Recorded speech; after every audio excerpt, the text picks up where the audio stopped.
Assalamualaikum warahmatullahi wabarakatuh. Halo teman-teman 10 Apad. Jumpa lagi dengan saya Ibu Selvi Ningsih untuk mata pelajaran produktif.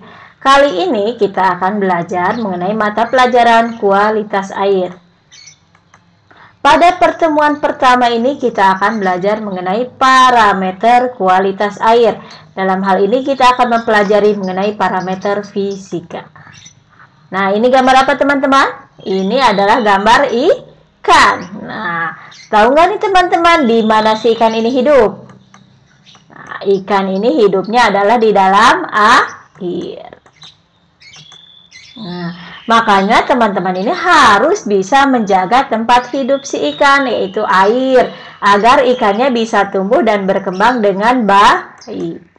Kira-kira apa aja sih yang harus dijaga di dalam air itu?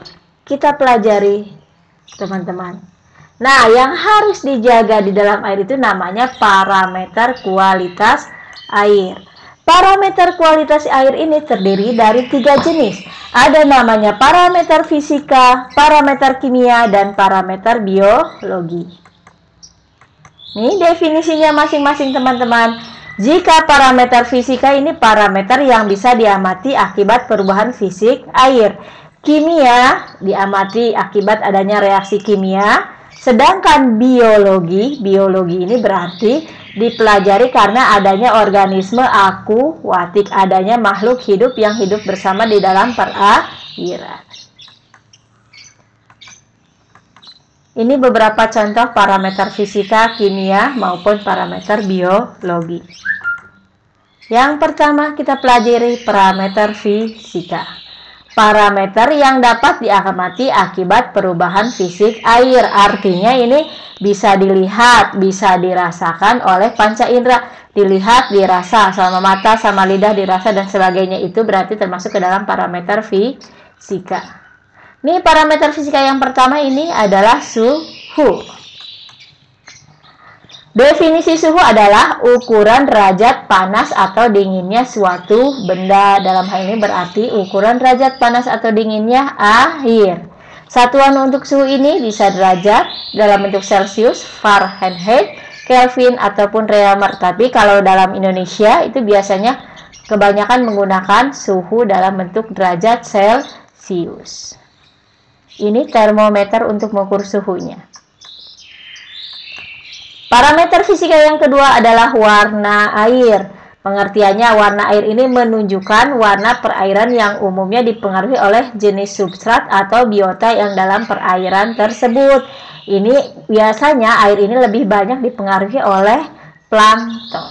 Ini banyak nih jenisnya warna-warna air itu ya teman-teman. Ada yang biru, ada yang pink, ada yang hijau, dan sebagainya. Nah, warna air yang disebabkan oleh dominasi plankton ini ada beberapa.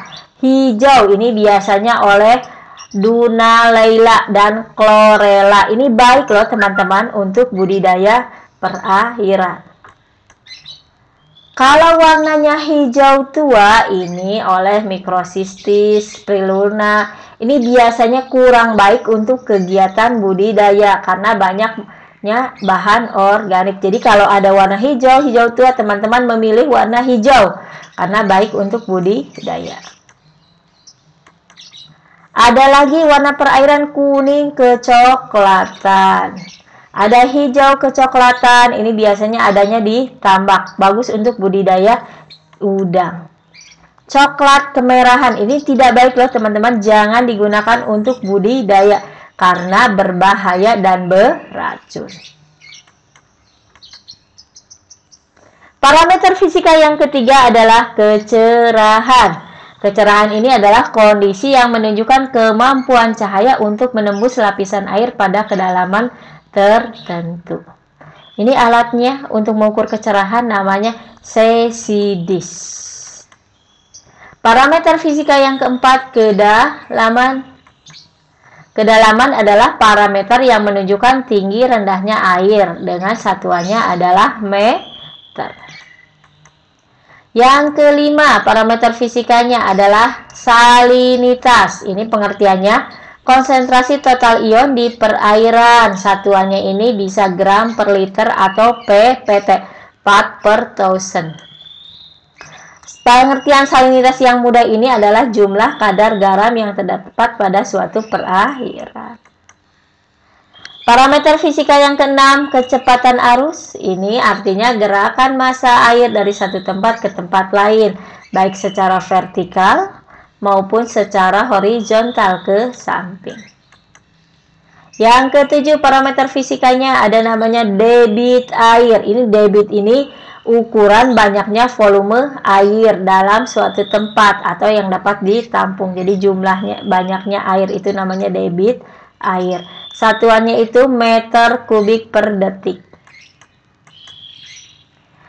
Parameter fisika yang ke-8, padatan tersuspensi TSS. Ini residu padatan total yang tertahan oleh saringan. Dengan ukuran partikelnya kecil nih, 2 mikrometer.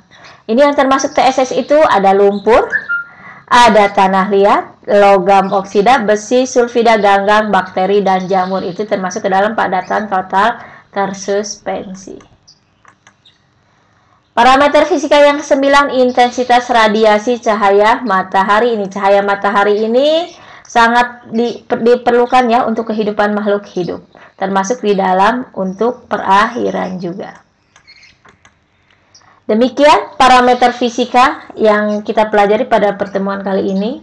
Jangan lupa kalau melakukan sesuatu harus sepenuh hati atau mendingan tidak usah dilakukan sama sekali. Tetap semangat dalam belajar. Wassalamualaikum warahmatullahi wabarakatuh.